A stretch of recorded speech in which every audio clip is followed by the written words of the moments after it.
From public transport to cycleways, sports fields to water, have your say on Selwyn's future. Selwyn District Council is working on its long-term plan and wants your feedback.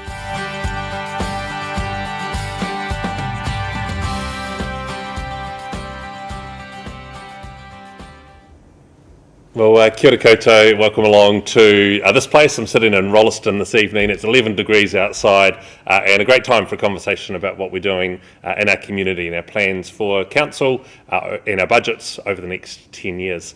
The last 3 or 4 weeks we've been out in the community talking with people right across Selwyn, many community events, turning up at streets, been at the Selwyn Aquatic Centre, market in Leaston, and really keen just to hear the feedback from our community around what we are proposing.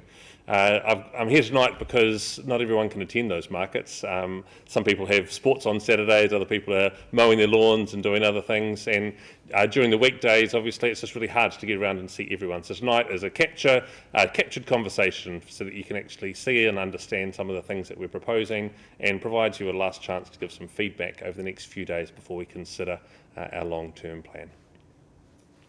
We're going to use Slido this evening as a way to be able to have a participation in this conversation. There's going to be an opportunity for you to ask questions, which we'll endeavour to answer, and anything we can't answer during the live stream, we'll make sure that we can get back to you directly on those questions, but we need them gathered to be able to do that answering, and obviously I won't have the answers to everything here tonight, so we want to make sure that we get back to people who ask us some things. So if you haven't used Slido before, I'm going to chuck up a screen here, and you can just see that if you go to slido.com, and when you go there, it'll ask you to enter a code. So you can do that on your phone, you can do that on the device that you're watching this on. If you're sitting at a computer at home, you can open up a new window and do it on that window. And when you get there, slido.com, it'll ask you to enter a code, and the code number is 4235845. So you just go to slido.com and enter in the code 4235845. And if you're on your phone or you've got your phone handy, you can actually just point your phone's camera at the screen, and there's a QR code on the screen at the moment that I'm talking through, and that will take you, that's a link that will take you straight to the page to be able to interact with us tonight. We're going to ask a few questions of you, and there's the opportunity for you to ask some questions of us as well.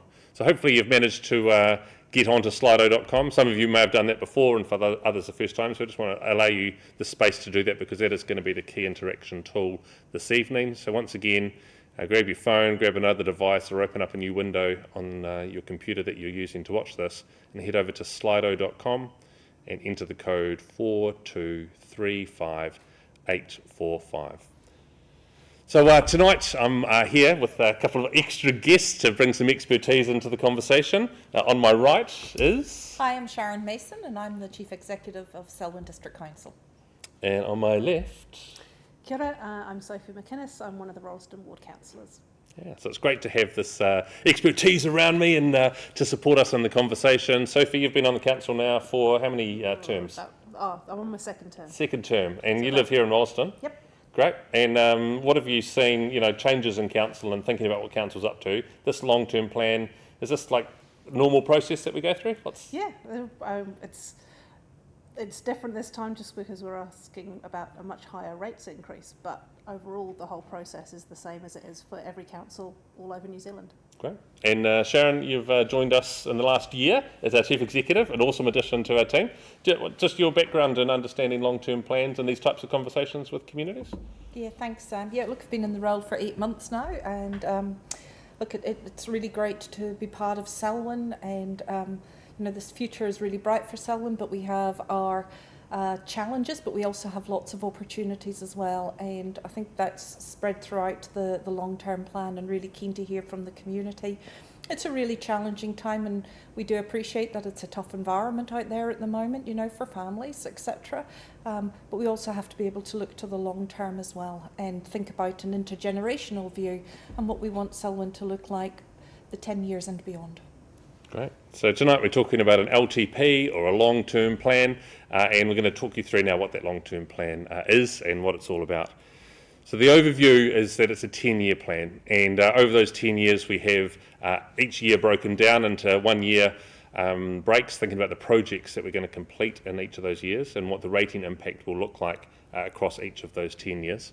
It tells the community what we plan to do. So we've heard a lot of feedback over many years, and some of the projects that we're planning to do in this 10 years is actually the same things that we said 3 years ago with the community that we would do in years 4, 5, 6, 7, 8, 9, 10, and years 4, 5, 6, 3 years later are years 1, 2 and 3 that we're in now.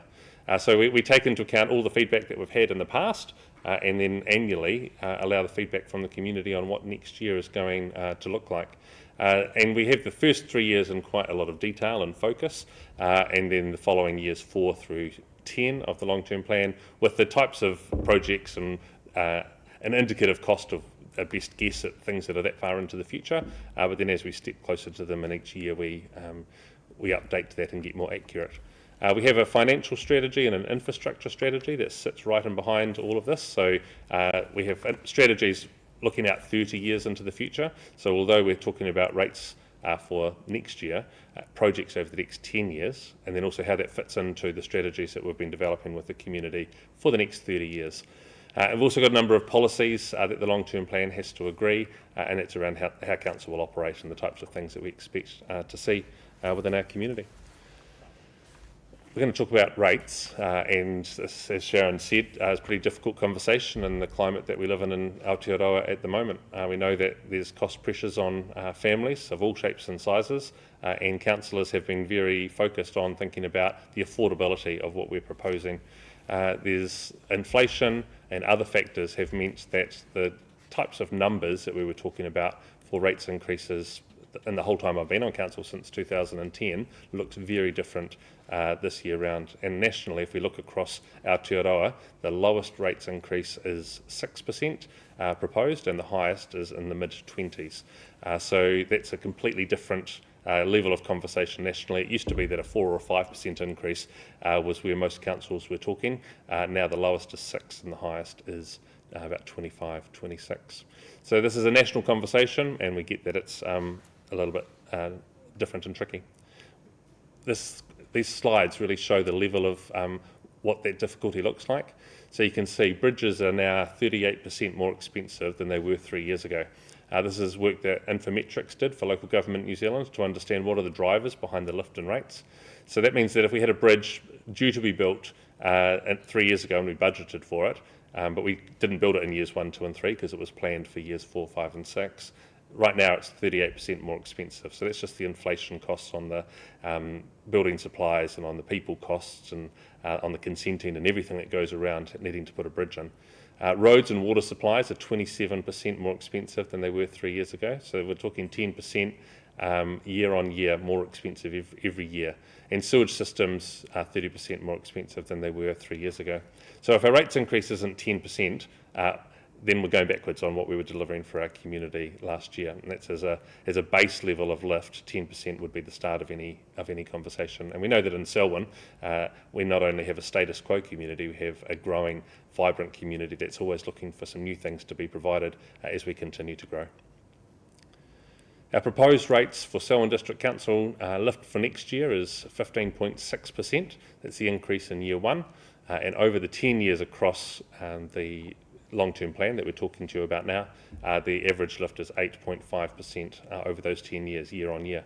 So that means that early on there's a 15.6% lift, and the following years 14.6 and 13.6, and as you'll see at the bottom of that slide, the years further out 6.2, 1.4, 4.7 and 1.1. Now, Sophie, we've been around long-term plans before. I think it's fair to say that as you look out at those years further into the future, often the projects do tend to be quite lumpy at the front end, and things tend to soften out at the far end as you look at the 10 years. Would you expect those numbers to remain about the same as we get closer to years 5, 6 and 7 of the current plan? I'd like to think so, but a lot of that's going to depend on what else the community requires of us, how much we permit ourselves to borrow, and what sort of projects we can bring down the pipeline. So it's subject to change, but it would be nice if it stayed as we predicted. But as we know, long-term plans, it's a strange name for something that you redo every 3 years, but that's literally the way that it works. And you don't know what happens from one 3-year cycle to the next. That's right. So our level of confidence in the numbers is good, but the first 3 years is really where the focus is on in any long-term plan, and it's true in this case as well. So those lifts are in the mid-teens, and that's a lot more of a difficult conversation than what we've had to have previously with you. We're going to now talk about the big decisions that we're asking. So there's a range of conversations that we'd love your feedback on. And just at any time through this, if you've got some questions of us, chuck them in the Slido app now, or as they come to mind, and we'll get to them as we move through this presentation. So there's four decisions. Big decision 1 is around public transport. Big decision 2 is Whatato and Leaston. Big decision 2B is Leaston Park improvements, which is the area around proposed Whatato. And big decision 3 is a Melbourne sports and recreational facility. So we're going to now watch a few videos, which are just going to be able to tell you a little bit more about each of these big decisions.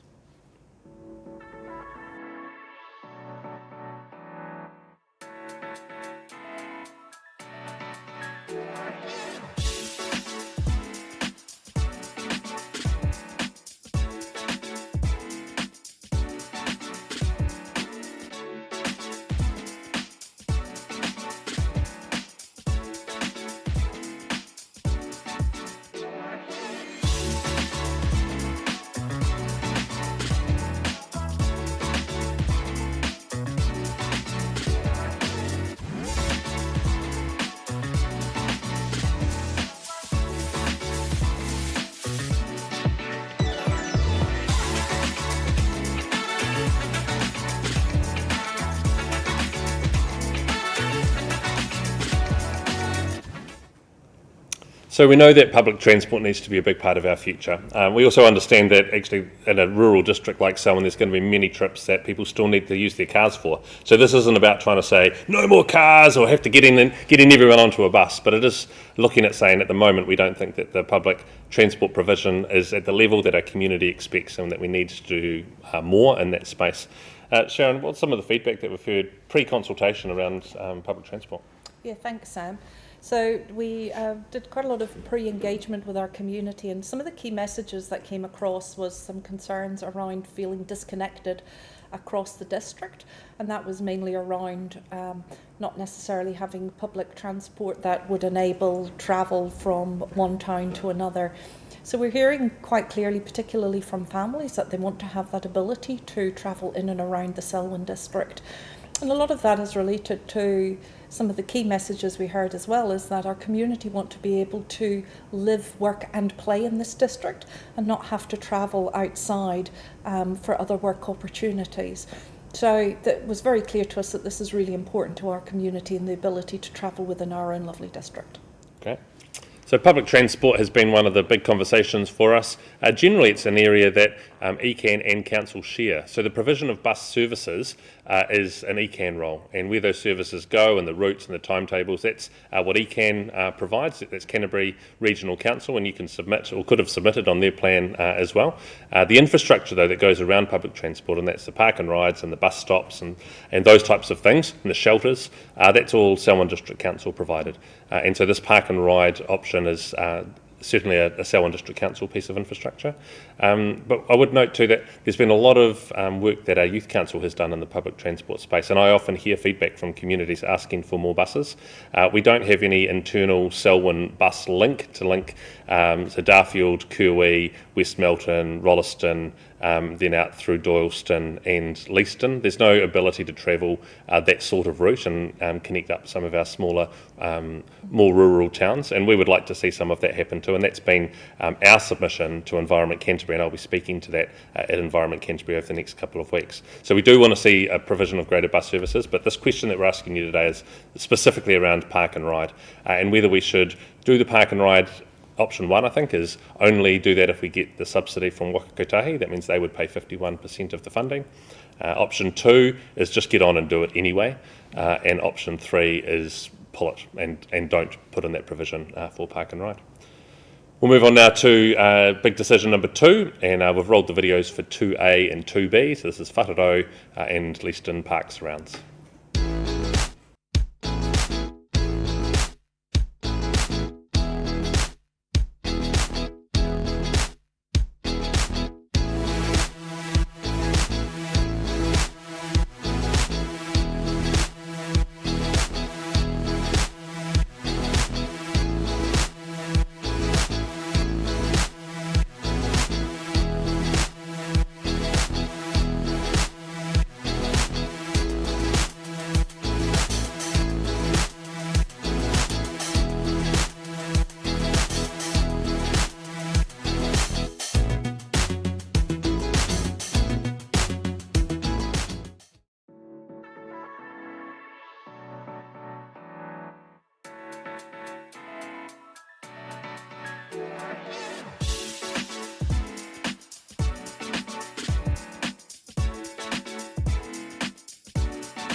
So that's Whakaro and Leaston Park,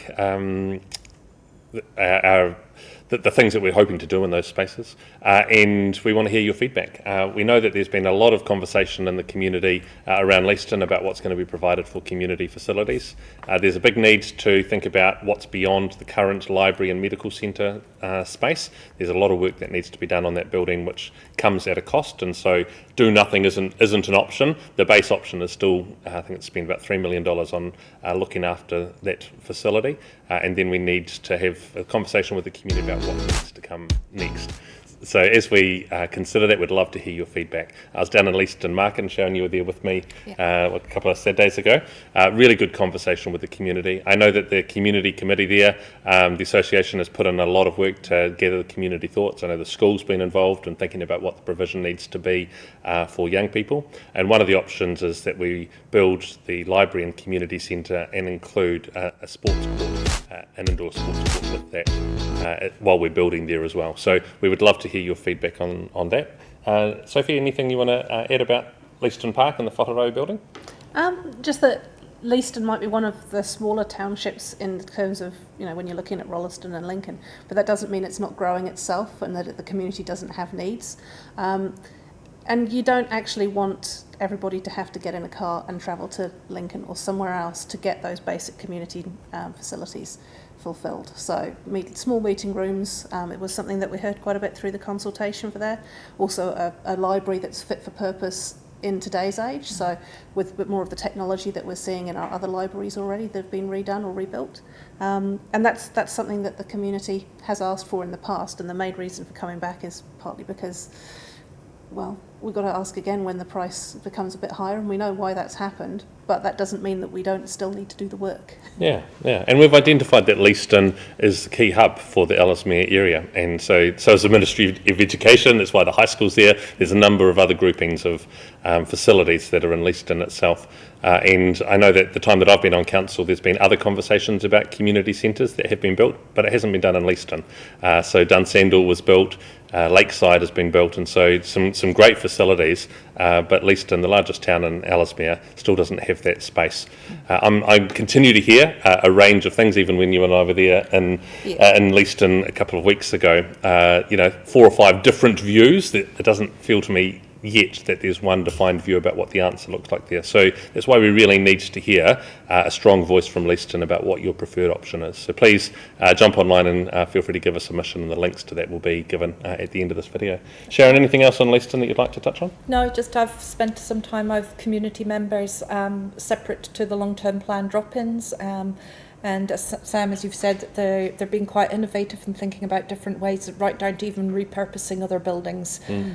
So I'm quite excited, and I'm sure that we'll get some really strong feedback. So there's plenty of active groups out there gathering ideas. So I'm sure you'll be able to find quite easily a group to link into to share your thoughts with. Yeah, and council wants to be sensitive to the Leaston area around what is built. So it needs to be Leaston specific. We're not trying to build the same thing as that we've built somewhere else. It looks like it should be somewhere else. It needs to follow the cultural narrative. We've been working with Taumutu to understand how that looks, and really keen to have your views through this consultation.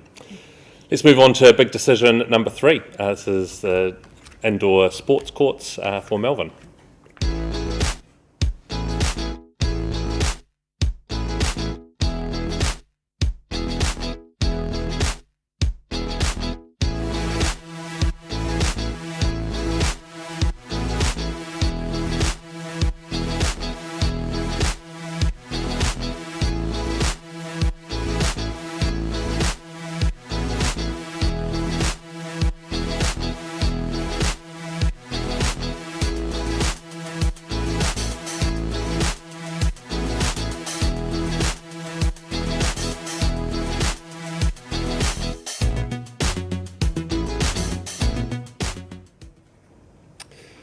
Yeah, so we're looking at building indoor courts facilities for Melbourne at the moment. We've done some needs analysis and understood what the facilities are in the area currently. If your child goes to Darfield High School, there's no current home facilities for any of the indoor sports that are played, which means away games followed by away games followed by away games, and we think that Selwyn deserves better than that. So that's why this conversation has come to this long-term plan. The options that we are asking for are, should we build one court? While we're building one court, should we just build the second court, because the costs of building the second court aren't double the one court option, or should we do nothing at all? And part of our thinking behind this is also in the future, and you saw in the video a conversation about Sheffield Memorial Pool. The ability to think about the future provision of aquatics in Melbourne, and at the moment that time frame sits outside the 10-year plan, but in the consultation document, if you've managed to take a look, you'll see that there's a comment there about it sitting in year 11, which means next time we have this conversation in 3 years' time, that will be included within that time frame, and we would like to think that whatever we build now could sit beside or have the opportunity to sit beside any future aquatic space. So it needs to sit on a site that can accommodate a single point of entry for both of those facilities. There's been 4 different proposed locations that have been talked about in Darfield. One is the land on the corner of Greendale Road and Cardale Street. The other is near the Trinity Hall, which is sort of between the high school and the primary school. The high school has said to us that they would consider it being sited on the high school grounds, and the other is obviously on the land that council already owns beside the recreation centre on the domain. So we would love to hear your feedback on whether we should build 1, 2 or no courts, and if you've got any thoughts about the location. That will be a future discussion, but we'd love to have an early heads up on that. Sophie, anything you'd like to add about sports courts in Melbourne? I guess one you mentioned particularly the use that the schools might get out there, but there's also the other sectors of the community. I think that it's worth remembering that so Darfield is growing in itself as well, but a lot of that growth is in older generations, and it would be really good for us to help provide more spaces where activities like pickleball, which I still haven't tried, but it sounds fascinating. But you know, it's those sorts of things that are really good for keeping you active in your older ages, as well as helping support the schools. Cool. Sharon, anything you'd like to add on the Melbourne courts? Yeah, just to say, actually, Melbourne Community Board are being quite active in terms of gathering some submissions, and again, an opportunity to touch base with your Melbourne Community Board members if you've got any thoughts that you want to be articulated around this. I know they would welcome any feedback. Great. So we've got a number of people that have asked some questions, and we'll endeavour to get to those now. If you haven't already written your questions, then please feel free to fire them in through the Slido app. So the first question, why did we choose these decisions? So these have come, and pitch in any time with these, but these decisions have come to us because of feedback by the community over many years, as well as some strategic documents that Council has developed to think about understanding the needs of the community, meeting standards that might be set across Aotearoa that we need to meet within our own communities, and then thinking about the timing of those means that they are forefront of the decisions now. Because they have a reasonable amount of impact as far as how they face the community, and also the dollars that they're going to cost, means that we've highlighted them as big decisions for this consultation. Sharon? Yeah, no, that's right. And in terms of not only the big decisions, but you know, the largest proportion of ratepayer money goes towards roading and water and the key infrastructure. We have to find the balance as well of maintaining and developing infrastructure, but also creating that environment for our community, and that's really important. And the big decisions, you know, key areas around growth and transport, and they're really topical. I think that's right, Sharon. I'm thinking about the amount of money that we spend on things. We know that a community expects roads that can mean that we transport places without having to think about potholes and repairs all the time, and water supplies that are safe to drink and reliable all of the time. So there's a lot that we put into those sorts of infrastructure that we're not asking the community about, just because we know and we've heard over and over again about how important that is for Aotearoa. Second question tonight is around the need for a medical clinic 24 hours in Rolleston. And Sharon, you just had a meeting today. Quite interesting timing of that question. So Council's been a big supporter of health services in the past, having built the health hub across the road from Rolleston HQ. And we know now that there's going to be a GP service. Phoenix GP are going to be moving into there. And we've got Pacific Radiology also there. And Council also owns some of the other buildings out in Darfield and somewhere else in the district, which has temporarily escaped me. But it's really important that local government and health have quite an integral partnership, and because we both have our community's vested interests at heart. And so I met with the CEO of Pegasus Healthcare today to talk about what are the opportunities to partner with regards to health and what that may look like going into the future. And one of those discussions was around a 24/7, whether that was a viable option or not, or whether we needed to consider extended GP practice time. So that's very much a live and ongoing conversation, and I'm hoping that we'll have some joined up strategic workshops over the next 12 months. Yeah, so ever since, 5 years ago when we decided to build the health hub, that was always part of the conversation. We knew the community need for a 24-hour emergency service, and at the moment it's about building that capacity to be able to deliver that for the community. Next question. When will you know if Waka Kotahi, New Zealand Transport Agency, will pay for this stuff? So I think that's towards the second half of this year. So this is one of those anomalies in New Zealand where the government runs its own timeframes, sets up rules for us to follow, and then just follows its own rules on when it wants to make its decisions. So their timing of decisions do not match our timing of decisions. So we want to understand what your views are on that, and then we should know September, October this year around what extra support there is to that. We'll still do the planning if it's supported either to do it if Waka Kotahi half funds it, or do it anyway. Either of those still mean the planning needs to be done, so that when the funding and if the funding is confirmed through New Zealand's Transport Authority, then we can get on with those projects. Yeah. Any other information you know, Sophie?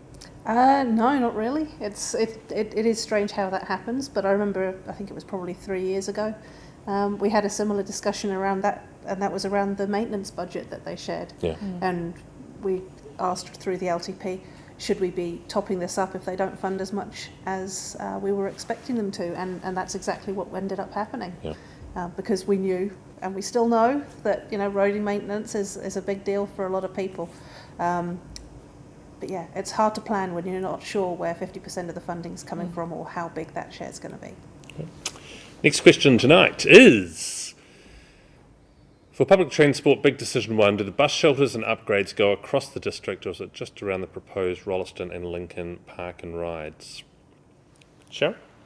Yeah, that is primarily around the Rolleston and Lincoln park and ride, so it's having a specific area, and that's really around, I suppose, at this moment in time, the critical mass of where the population is. Yeah, and I think if you are a bus user and there's not the shelters where you want them to be, then by all means submit that to us and tell us where the next bus shelters need to go. And if we're successful about getting the Darfield to Leaston bus running, then there will be the need to have a conversation about how and where those bus shelters go, and how we might also include an around Rolleston service, which, Rolleston, 30,000 people living here, and we don't have a public transport service that allows people to get around. So those conversations are live for us as a council with Environment Canterbury, and we'd love to hear your views on that as well. Next question. Are Selwyn considering alpine fault earthquake risk in the long-term planning and requirements for upgrade of existing infrastructure and new infrastructure? I'll answer that. Thanks, Jim, for your question, and a really good question. Yes, very much the alpine earthquake is very much in the forefront of our mind in terms of right through to planning to where our growth and development is, and that's a really important part to factor in. in terms of, we think of it right through to the insurances that we have in council, not just from a planning and a building point of view. So everything we try to do has to be from a sustainability point of view where possible. But of course we know the challenges is when the event does happen, we can't foresee. All we can do is be as prepared and try and have our infrastructure as resilient as possible. Yeah, and for those of you who were here during the earthquake in 2010 and subsequent aftershocks right through 2011 and after that as well, will know that the effects of earthquakes is devastating. But when the Alpine Fault goes, there's been a lot of work that Canterbury University has done that, depending on whether it ruptures south to north or north to south, will make a big difference to the effects felt here in Selwyn.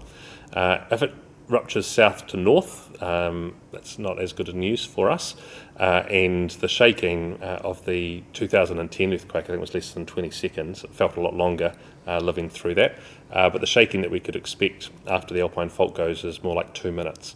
So all of the things that were holding on after 20 seconds now have to live out the rest of that minute and over another minute's worth of shaking. So we're very aware of what the effects of that could be, and we have a team here that are paid to work with community members to make sure that we have local response teams available here within Selwyn, so that we're not just going to be requiring help from somewhere else. We will need that as well, but there's some immediate response that we have here. And we also have local teams of volunteers within all of our communities, and I'd encourage you to think about signing up to Gets Ready, which is the online platform that we use to make sure that we know the resources that are in each town, and we can understand street and area coordinators to be able to help those that might need some specific help should there be long-term power cuts and other things following the earthquake. So you're very much front of mind for us as a council. The next question is, why did we choose these decisions as done? Need for 24-hour medical clinic is done. What provision for the performing arts has been included in the long-term plan? Sophie? Well, one of the things that we're proposing is to, as part of redeveloping the Rolleston Community Centre, would be to turn it into more of an arts, community and youth venue. What exactly that looks like, I'm not entirely sure yet. There's a lot of planning to be done, but it's in this handy booklet here. It's not likely to be a dedicated arts facility though, so if that's something that you'd be interested in, and how you have a vision of what that would be looking like and when it would be needed and how large or anything like that, absolutely encourage you to submit and let us know, because it may not happen within this particular LTP. But if we know that there's a community need and there's a strong voice, just like any other project, the sooner we have more information about it, the sooner we can start thinking about, well, how could we make that happen in the future? Yeah, and libraries and community centres are things that councils have done forever, so we understand how that looks. Parks and reserves are something that we can collect development contributions for, so there's another funding stream that's not just rates for our parks and reserves. Around the performing arts, Cllr Hall is a great facility where it's used by the Cllr players, and I know that the local crew here in Rolleston use a number of venues, including the high school and local cafes, and so there's some facilities that we have, but we certainly haven't had a mature conversation about anything dedicated, like you say, Sophie. Yeah. So we would need to hear that clearly from the community, and if that's something that you're passionate about, then tell us through the long-term plan. And one of the policies that we have on the table is around changes to the development contributions, and having a new development contribution policy which is specifically around the development towards community facilities. So this is something that's new for Selwyn, but actually very much needed, and it reflects our growing population and making sure that as we continue to develop, that there are contributions available towards community facilities. So that's new for us, and that's actually quite an exciting opportunity which will assist and enable further community facility development across the district. Great. We're now going to move on to some matters for community guidance. If you've still got some other questions, we'll come back to them after this. And if you're thinking of questions as this comes up, please feel free to continue to add them into Slido. So as well as these three big decisions, were a number of matters that we would like your feedback on. So the closing of Sheffield Memorial Pool was part of the Melbourne Sports Complex conversation. We're keen to understand your support for economic development. In Selwyn, we've had a really strong, very strong growth in population and in GDP and in new businesses over the last 10 to 15 years, and we're keen to see that continue. But at the moment, it's felt like it's been, some of it's good planning, and iZone was a key part of that, and now the other industrial players in town have invested a lot in the future of Selwyn. But we want to also ensure that it's not just the rural backbone of Selwyn's history and the industrial and logistics conversations that are happening now, but that we have a really good economic development pathway moving forward, and Council can think about what it supports and how it partners, and how community can buy into a future direction of our district. So really keen to have that economic development work continue. Sharon? Yeah, I was going to talk about the digital enhancement. enhancement. Yeah. So we're very keen as an organisation that we have a single view of the customer through having enhanced digital technology. At the moment, we don't have that. We're very manual orientated organisation, and we want to give our customers, our community, the best service that we can possibly seek to do. So we're looking at putting some investment, improving our technologies with the aim of ultimately improving our customer service outcomes. So for us, that's quite important, and that's a message that we've had shared back to us on a regular basis around our ability to provide information back in a timely way. Can you just check the screen back up with the community matters for guidance? And Sophie, didn't you pick a couple on here that you'd like to just cover off? I'm just looking through. There's definitely a few around water quality and provision of safe drinking water. There's some interesting questions around that. So chlorination, we know that if we continue to seek exemptions for chlorination, that will add a great deal to our rates, and we estimate, looking at the information here, that would be an extra $231 on people's rates every single year, probably increasing every single year as well due to inflation, as most things do.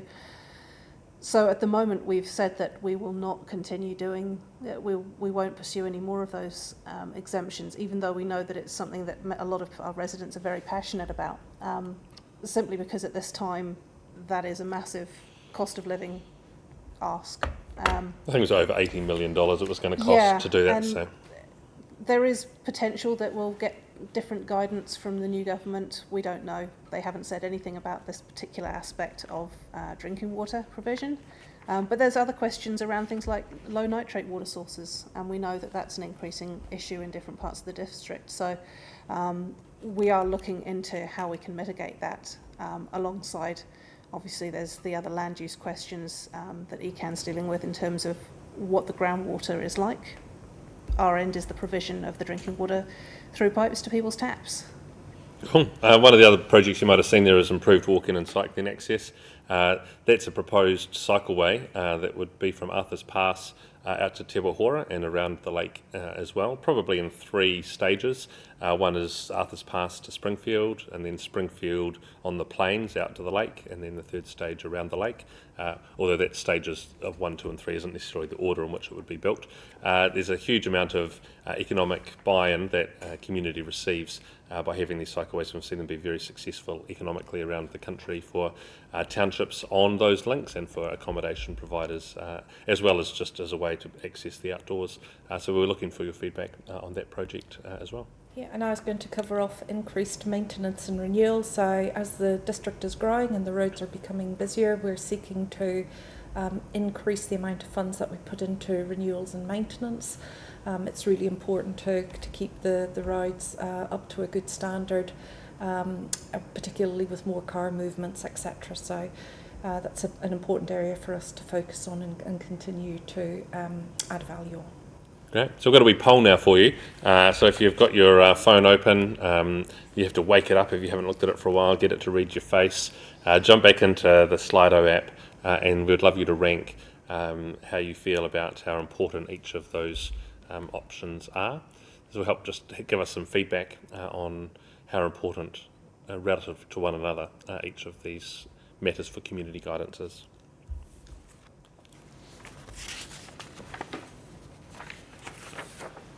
I'll talk a little bit about the time frame that we've now got, and if there's any further questions, we can come to those at the end. So at the moment we're in this period of submissions that closes on this Thursday, 2nd of May. So if you haven't already given a submission, please jump online, stay online after this and fill it out. You can head into any of our community centres and grab one of the long-term plan consultation documents. There's paper copies in our service centres if you'd rather do it via paper, but please get it back to the service centre or here at the Council HQ ahead of close on the 2nd of May so that all of the submissions can be collated. Sharon, how many submissions have we had so far? I think we've had nearly 700 submissions. Yeah.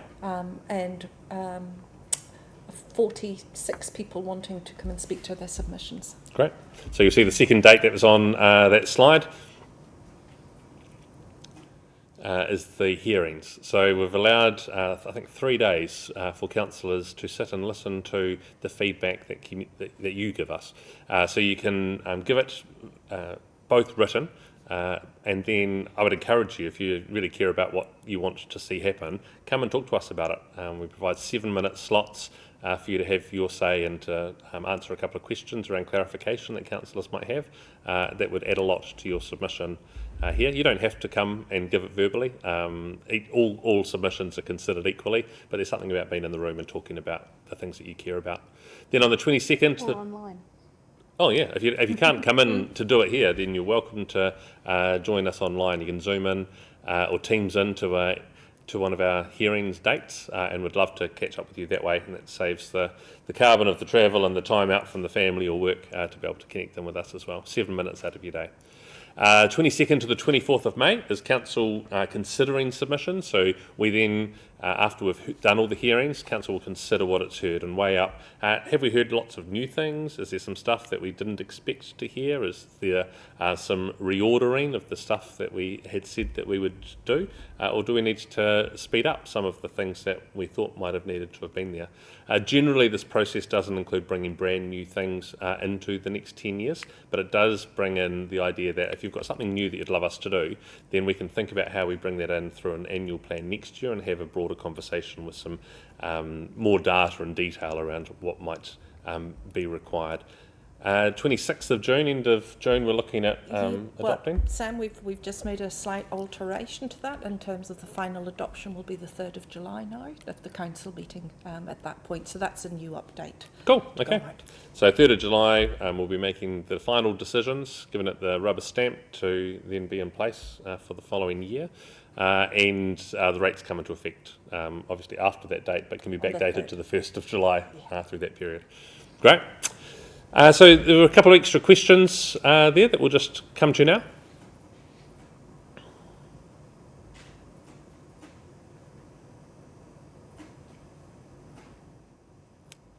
What's going to be done? Recongestion on Lowe's Road after exiting the motorway. And with the upcoming works, Pack and Save, etc., is only going to add to it. And it certainly will. Roadworks always slow stuff down. Road cones, The plan for that corner is that there will be lights and we'll be removing the roundabout that currently sits there. Pack and Save, their consent for change, I think it's due. Oh, they have their resource consent. They have a secondary request to subdivide, which is being considered in May. Great. So they're keen to get on with their build of Pack and Save. I think they're looking at employing over 200 people. And we're certainly aware of the disruption that growth can cause, particularly through that construction phase. So we'll have to be asking you to be patient as you drive that road. We know that thousands of people use it every day, and the traffic management for that road will take account of that level of people moving through. I guess what we know is that lights are required. They will make sure that actually there's a big improvement of the congestion of that corner, but it's going to take some pain till we get to the installation of those lights. Sophie, anything else to add? I was just reflecting that when I moved to Rolleston there were no traffic lights at all, and now suddenly they're everywhere. But that's testament to how much it's grown in the last 5-6 years, and that's literally just how long I'm thinking. Like it's changing a lot. It's good that we do have that flyover there, and there are other works coming. It's unfortunately congestion is one of those things you get when you don't have a highly effective public transport system. Yep. Yeah. There's, just on a separate note, there's some really good positives about Pack and Save coming in terms of creation of new jobs for the district as well, and potentially over, up to 250 new jobs for this district, which is fantastic. Which is, again, what we're hearing from our community is that they want to have the ability to be able to work here if they so choose. So, and across a very wide and varied spectrum of jobs, from management through to apprenticeships for chefs and butchers, bakers. So it's an exciting opportunity, whilst acknowledging that yes, it will cause some challenges with traffic. I'm looking forward to cheaper grocery bills. Next question is, Nino, when will the flyover and roundabout at Duns Crossing Road begin? So that is a conversation that we're having with Waka Kotahi, NZTA, around their timing for that project. It's a fully funded national project. It was good to see that it's been included in some of the commentary coming out of government around what they want to see done in Canterbury. And we know that it's hugely valuable for us as a community, not only as a way to get around Rolleston and clearing up the single laning and traffic lights and Jones Road level barrier crossings with the railway line, but also as a key link east and west in our district for people from one side of the district to connect to the other and for freight to get across the district as well. So very important project for us. The plan is, around timing, is that they would start the Duns Crossing Road roundabout first, and then once that's complete, that would provide the access into I-Zone, I-Port and the industrial zone that sits there along Jones Road. And once that's done, then they would think about the next phases, building the flyover itself. So it's a multi-year project to get from start to finish on that, and we haven't been given a start date yet, because the project hasn't been given the final green light for funding around the construction of it all. Where Waka Kotahi are up to, though, is to be able to develop the plans so that we can get all the consents done and put them away, so that when the funding does become available, we can just get on with the build rather than then have to enter into that complicated process after that. I think that was the last of the questions that was there. So thank you very much for everyone that's joined in. Oh, there might be one more. What things can you point to in the plan that might reduce our cost of living to offset our proposed rates?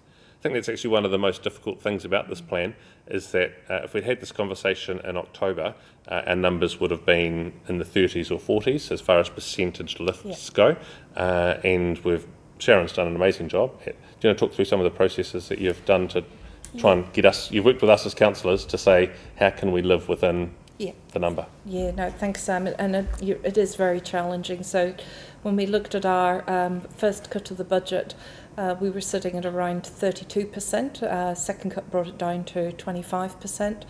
And we had a number of rolling workshops with councillors, and it was very clear that councillors are not keen to support an over 20%.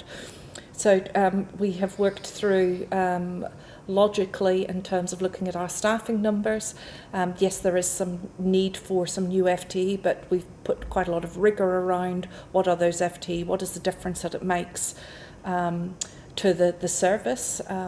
We've looked at our community facilities and how the facilities are functioning, and making sure that we've got some of the budgets correct as well. So we've refined some of the budgets and brought some costs down, which has led us to the 15%. So there's been quite a thorough review, and again, it's really challenging when we still land at the 15.6%. A large proportion of that is driven by inflationary costs and some structural changes that occurred through staffing numbers. But again, we are a growing area and we're a growing council in terms of the size and scope of the role that we have. So, we've got to try and find the balance of being a growth council and not shifting projects or things down to outer years, because actually the cost will still come back at some stage, but it may come back at a higher cost. So it's a really challenging conversation to have. So saying no to any of the major capital projects that sit in here doesn't actually reduce the overall budget by big percentages as far as rates lift, because most of the projects are all debt funded. So it's the cost of the debt year on year rather than the actual amount of the spend. That's right. That makes a big difference. Yeah. The other part as well for me, looking at the big decisions, is it's what those projects allow you to do. So, for instance, the park and rides, if you don't live anywhere near a bus stop, but you do want to use public transport for that last journey from Rolleston into the city or from Lincoln into the city, that will enable you to actually get closer, park, and then do the rest of that. Then you'll still be saving on time because there'll be less congestion, you'll be saving on parking fees, you'll be saving on fuel. With the community services, I don't know about anybody else, but certainly since Te Aratia opened in Rolleston, I spend so much time there with my family.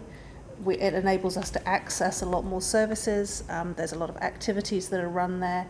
The technology is beyond what we can afford at home, and that is great. Like, I consider that a really worthwhile use of rates, and I would love to see that happen for Leaston and for Ellesmere as well. And then same when you're looking at sporting facilities, that improves public health. If you have access to somewhere locally where you can go and do activities, you can socialise with other people, form more bonds, cement that community feeling. And that's hard to do without those sorts of spaces that enable you to do those things. And that does save you money. If it stops you from having to go out and buy all of these different things yourself, then communally we can do it together. Yeah, and we would love to be able to provide all these things and not put your rates up, but we are constrained because the government says the only way we can fund ourselves is through rates. So we've got a few investments as a council. There's some user fees, so if you use a pool or you get a building consent, you pay. But other than that, rates is the key tool that provides over a huge amount of our income, and we're asking the government to change that. We're constrained where it sits at the moment. The average New Zealand rates bill is about $2,900, and the average tax that a New Zealand household pays is about $38,000. So there's a huge discrepancy in the amount of local funding that goes into local facilities through our councils compared to how much is paid through our taxes that we hardly ever think about because it's taken out of our income before we see it. That's paid to the government. And if we think about the $2,900 average rates bill across the country and compare that to perhaps an electricity bill, I think rates provide huge value for money. And if you think of all of the things that council provides around water to brush your teeth and flush the toilet and do your dishes, roads to walk on safely that are lit at night, footpaths to be able to bike and cycle on, all the parks and reserves and all the playgrounds that we play before school or after school and in the weekends, the libraries and community centres that have people in warm places to be. All of those services are provided by our council for about the same cost as your electricity bill. All of waste taken away and dealt with through recycling. There's just a huge amount that we do. So we're very conscious of the costs on families, but because council doesn't make a profit, our ability to have a people-focused and place-based decision-making is really important to us.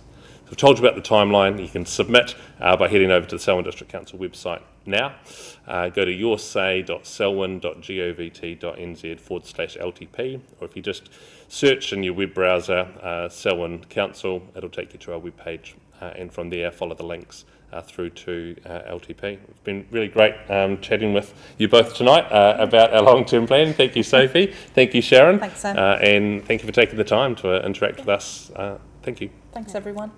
From public transport to cycleways, sports fields to water, have your say on Selwyn's future. Selwyn District Council is working on its long-term plan and wants your feedback. Learn more and have your say at selwyn.govt.nz. It's your future, Selwyn.